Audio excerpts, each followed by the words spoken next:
modèle, je travaille au secrétariat général au département de la Seine-Saint-Denis, et plus précisément, je suis responsable du bureau des ressources numériques.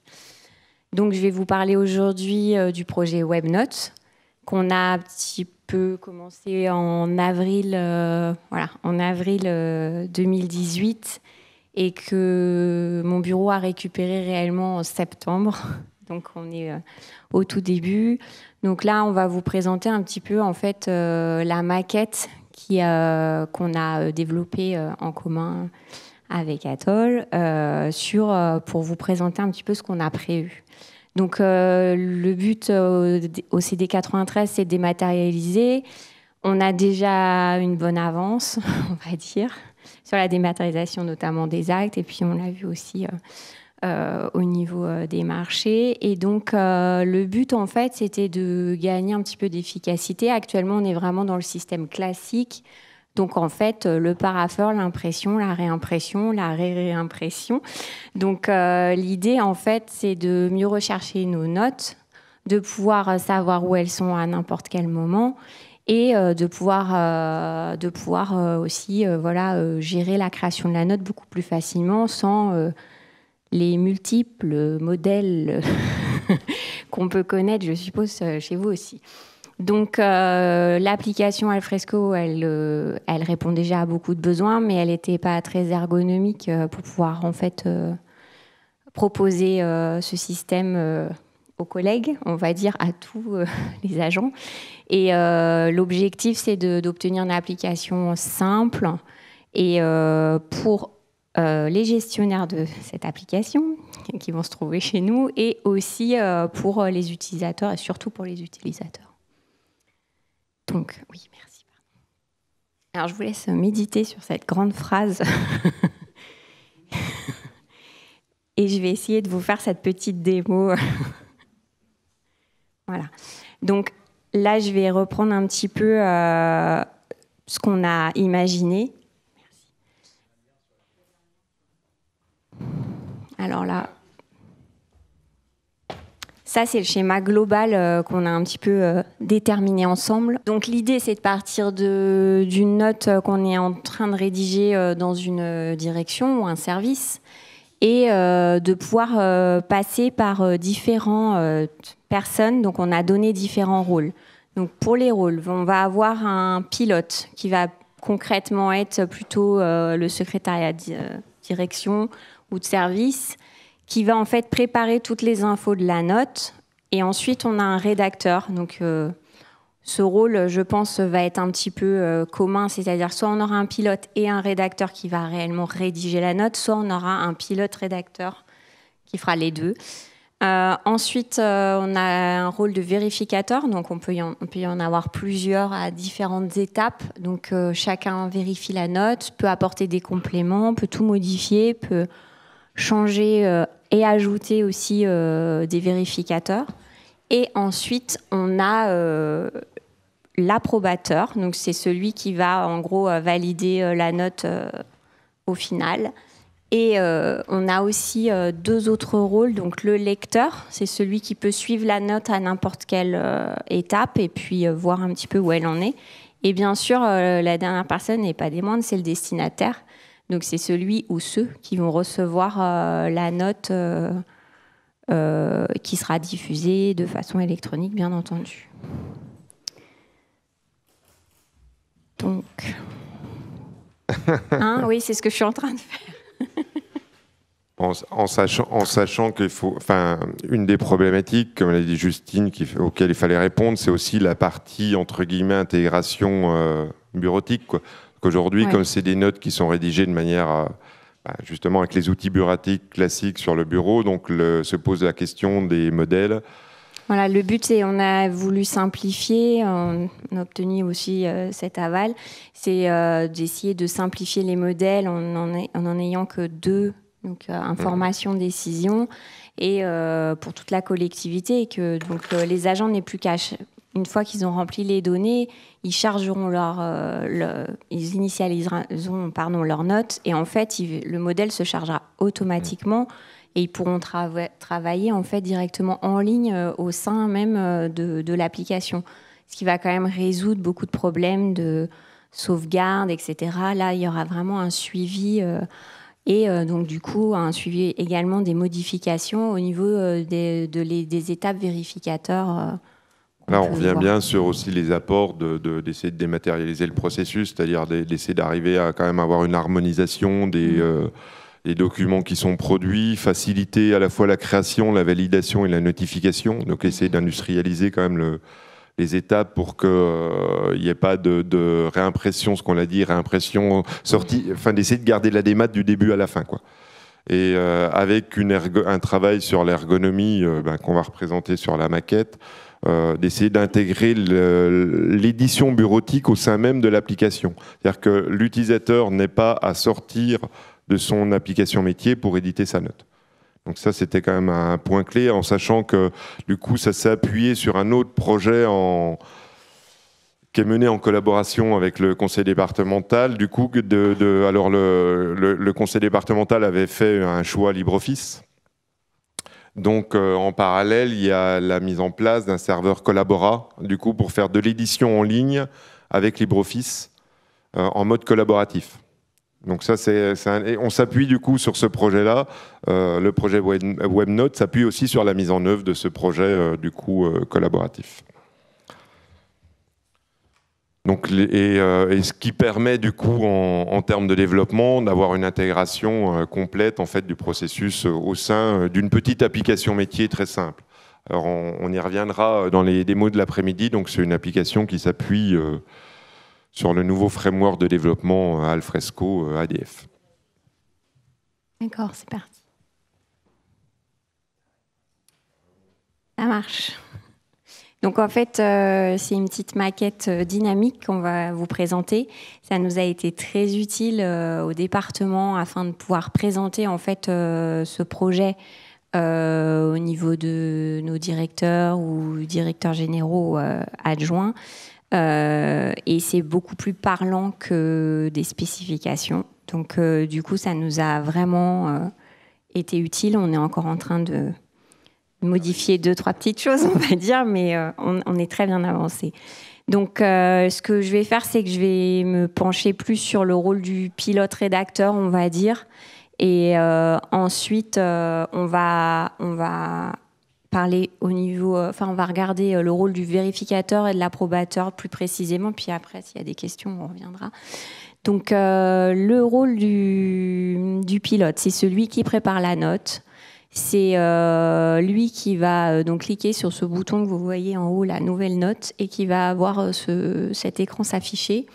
Donc en fait, toutes les informations sont pré-remplies. Lui, il a juste à indiquer la description, la thématique et si c'est une note pour information ou décision. Et il se retrouve tout de suite sur sa page pour préparer en fait le chemin de sa note. Donc il peut éditer les propriétés qu'il vient de remplir pour changer et choisir de faire finalement une note pour décision.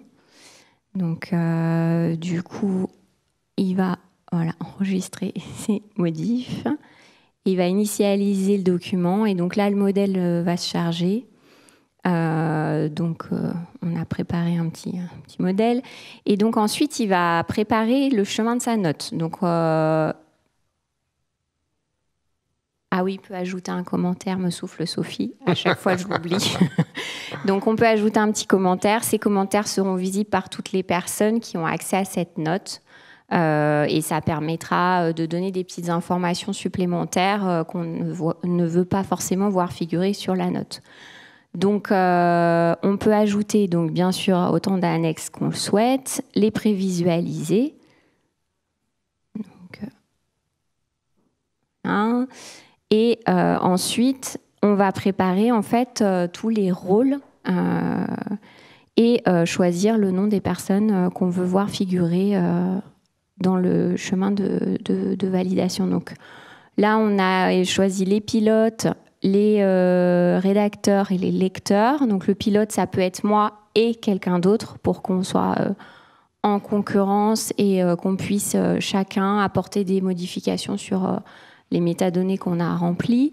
On a choisi de rajouter un petit « i » devant pour information devant chaque rôle pour que en interne, surtout au début de la mise en route, chacun puisse bien vérifier à quoi correspond ce rôle. On va pouvoir ajouter un vérificateur. Alors, on a fait le choix de pouvoir ajouter autant de vérificateurs qu'on le souhaite. On peut mettre un vérificateur tout seul. On peut mettre plusieurs vérificateurs, comme vous voyez sur le deuxième exemple. Donc là, on a choisi de les mettre en concurrence. On peut aussi les mettre en collaboration. On pense que c'est le choix qui sera le moins fait parce que ça veut dire que tout le monde doit valider la note, ce qui ralentit. Ce qui peut ralentir la diffusion. Voilà. Le but étant, là, si on a un des 4 qui valide, ça passera automatiquement à l'étape suivante. Donc, on va choisir maintenant le nom des approbateurs. Donc là, on en a mis 2 parce qu'il peut y avoir des notes qui sont co-signées. Donc, on peut en mettre 2, on peut en mettre 3, même 4, ou 1, bien sûr. Et donc ensuite, on va choisir les destinataires. Donc là, on a plusieurs choix. Soit on met des personnes à l'unité, soit on choisit en fait un service ou une direction carrément. Et donc, on rentre les informations qui sont liées au fait à l'AD chez nous. Donc, voilà un petit peu le pilote. Il a préparé en fait toutes ces informations-là. Et le rédacteur va pouvoir y avoir accès pour pouvoir rédiger son contenu réel, le contenu réel de la note. Donc, il va proposer son contenu. Et ensuite, la note va pouvoir être envoyée en vérification. Alors, on voit que là que l'édition du coup se fait carrément dans l'application. Hein. Oui, directement. On voyait bien la barre de menu en fait avec les options de mise en forme. Donc l'édition se fait est complètement intégrée en fait à l'application. Donc l'utilisateur n'a pas à télécharger un document, enfin rouvrir son outil bureautique pour éditer sa note. Il va pouvoir faire la mise en forme et la rédaction directement dans l'interface web, dans son interface web de gestion. Via LibreOffice. L'idée, c'est un peu justement, souvent, on avait des éditions bureautiques qu'on met en GED et on va derrière être obligé de les indexer. C'est-à-dire, soit on peut extraire des métadonnées de manière automatique depuis Alfresco, Alfresco sait le faire, mais souvent il y a une indexation complémentaire métier qui est faite par l'utilisateur. Là, l'idée, c'est plutôt on renseigne les métadonnées permettent d'alimenter le document et du coup, le document est directement indexé. Et l'utilisateur va pouvoir éditer directement son contenu et puis avoir son cycle de validation derrière avant d'avoir un cycle de signature qui peut être en interaction d'ailleurs avec le parapheur. Donc là, on envoie la note en vérification. Donc on peut... T'en es où, Sophie, là ? T'en es déjà au vérificateur, d'accord. Donc, on est passé par la page du vérificateur. Il a accès, donc dès qu'il doit vérifier la note, bien sûr, il voit le contenu de la note. Il peut changer donc, si tu peux revenir à l'écran précédent, il peut changer en fait la liste des vérificateurs. Admettons que ça ne le concerne pas, il peut abandonner cette vérification parce qu'on lui a envoyé par erreur cette note. Et il peut aussi en ajouter parce qu'il estime que c'est nécessaire que ça passe par telle ou telle personne. Le but, c'est d'avoir des circuits à la volée et que nous, on n'ait pas en fait à gérer tous ces circuits parce que c'est très lourd, on le connaît pour d'autres applications et ça prend du temps. Donc, on est une petite équipe et le but, c'était vraiment que ce soit fluide et que les choses soient beaucoup plus faciles pour les agents. Donc là, on va accepter la note. Hein. Vous avez un historique des actions aussi qui vous permet d'éventuellement de voir qui a fait quoi. La note est partie en vérification, en approbation. Donc elle arrive chez l'approbateur.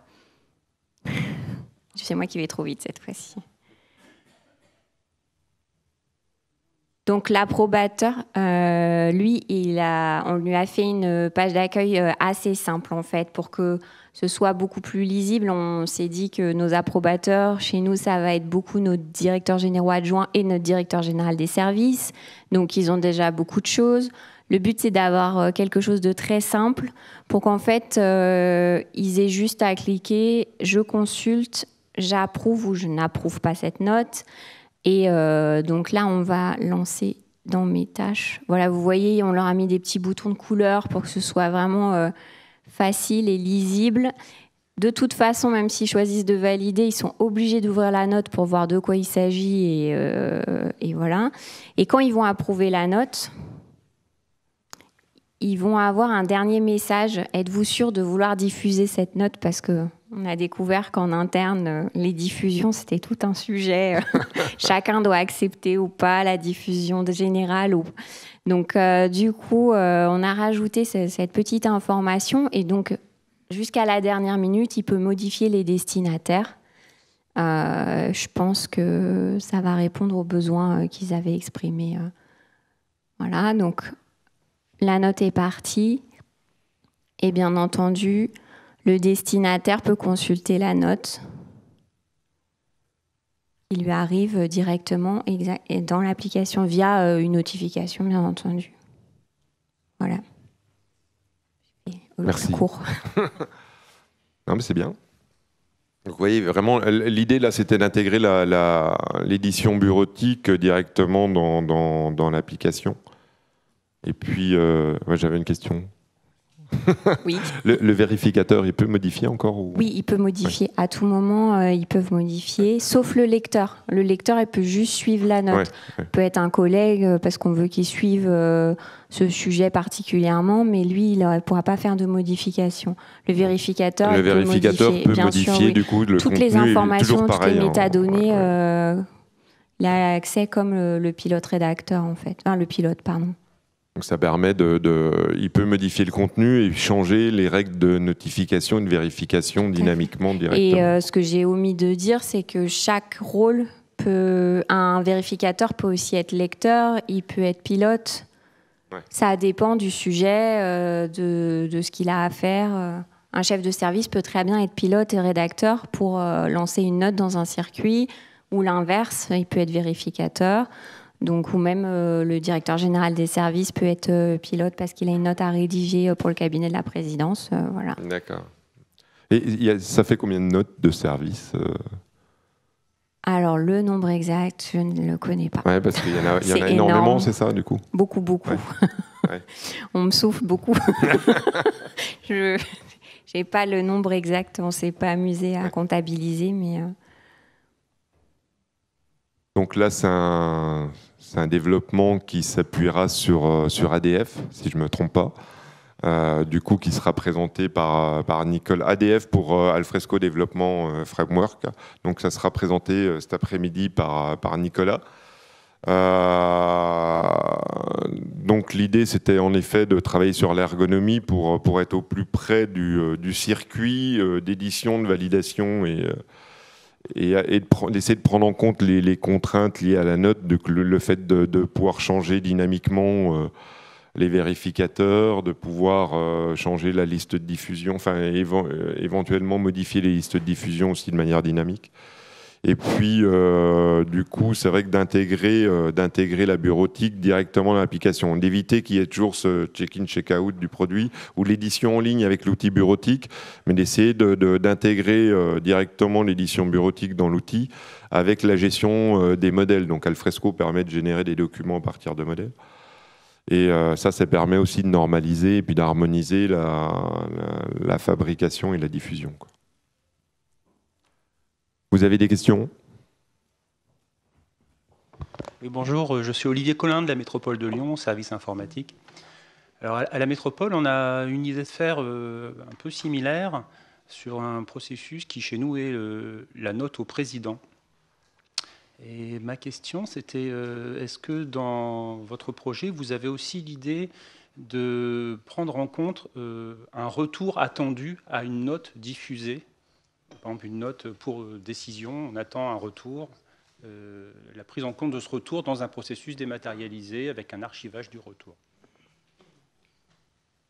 Oui, c'est prévu parce qu'on a donc, je ne sais pas si vous avez eu le temps de voir, mais donc on a les notes pour information et les notes pour décision.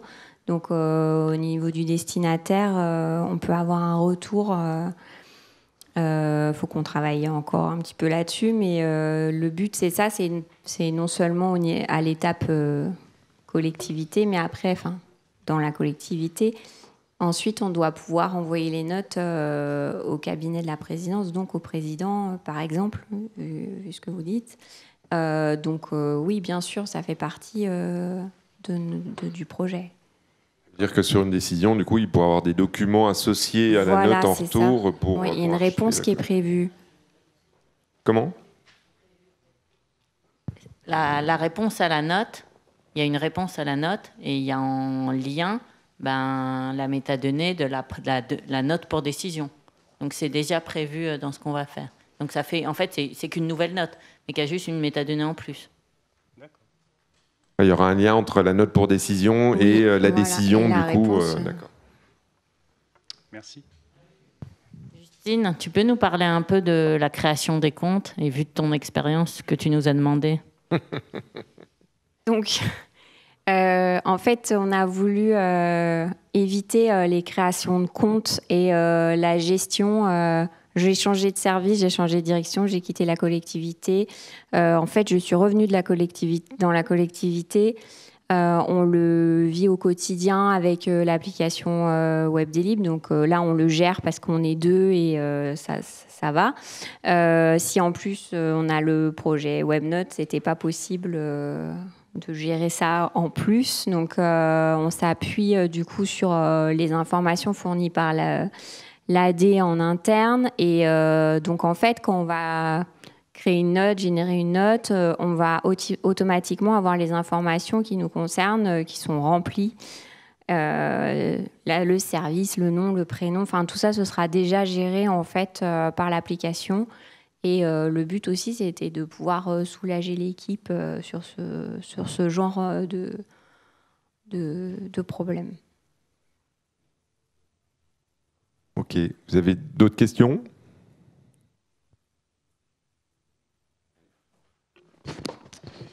Toujours Erwan Guez, DSI à Grenoble. J'ai deux questions. Une, je crois avoir compris, vous avez des modèles de workflow, on va dire, avec des validateurs, décideurs, enfin vérificateurs par défaut. Alors, on n'a pas de modèle. Le but, c'est que ce soit créé à la volée, en fait. Forcément. Chaque pilote va déterminer par qui doit passer la note. D'accord. Il n'y aurait pas un gain de temps avec des modèles en disant ça va forcément un chef de service à son directeur, ainsi de suite. Non, c'est plutôt l'inverse, en fait. C'était plutôt une problématique pour chaque note. On est d'accord qu'il faut pouvoir faire à la main, mais c'est que à la main, quoi, on va dire. Après, on a aussi déterminé une liste verte, une liste rouge pour éviter que tout le monde choisisse directement d'envoyer sa note directement au DGS sans passer par... voilà. C'était un petit peu l'idée, ou directement au cabinet de la présidence sans passer par le DGA. Oui, bien sûr. Ou, oui, voilà. Voilà. C'était un peu ça l'idée, c'est d'avoir ce genre de donc on a prévu... qu'on puisse ensuite optimiser. L'automatisme sur certaines étapes. Pourquoi pas ? Je ne sais pas, on n'est pas du tout dans cette réflexion-là, mais c'est vrai que ça fait réfléchir. Et l'autre question qui est peut-être un peu plus vulgaire, mais le budget que représente un développement comme ça ? Alors ça, c'est pas moi qui vais pouvoir vous le dire. Et le problème, c'est que... le problème, c'est que même moi, je ne sais pas.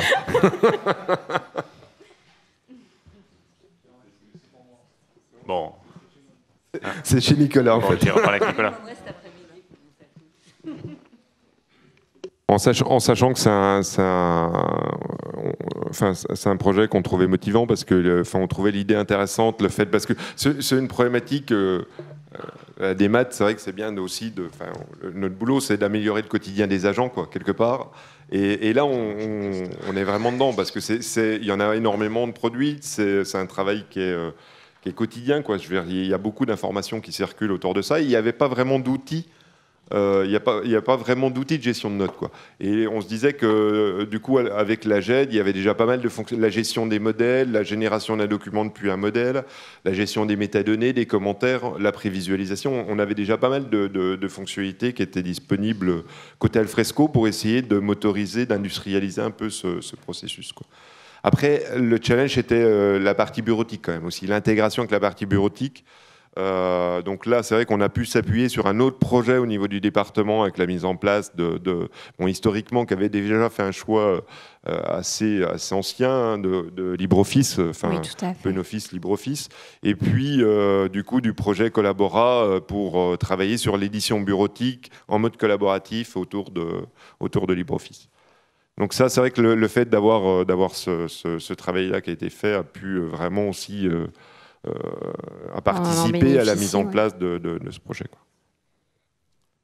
Donc il faudrait demain l'étendre aussi à d'autres suites bureautiques. Alors c'est vrai qu'on sur Alfresco, on pourra en parler aussi au dépôt. Hein, on a des expérimentations aussi en ce moment pour un ministère autour de OnlyOffice.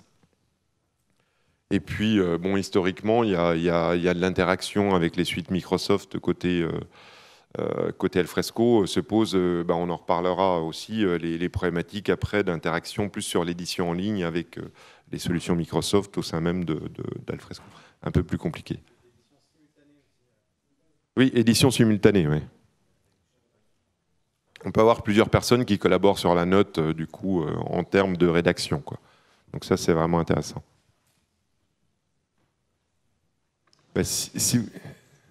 Oui. Christophe. Est-ce que l'Alfresco est en cluster? Oui, Alfresco en cluster. Okay. Merci. Non, c'est parce que l'édition simultanée est plus difficile à gérer en cluster. Ouais.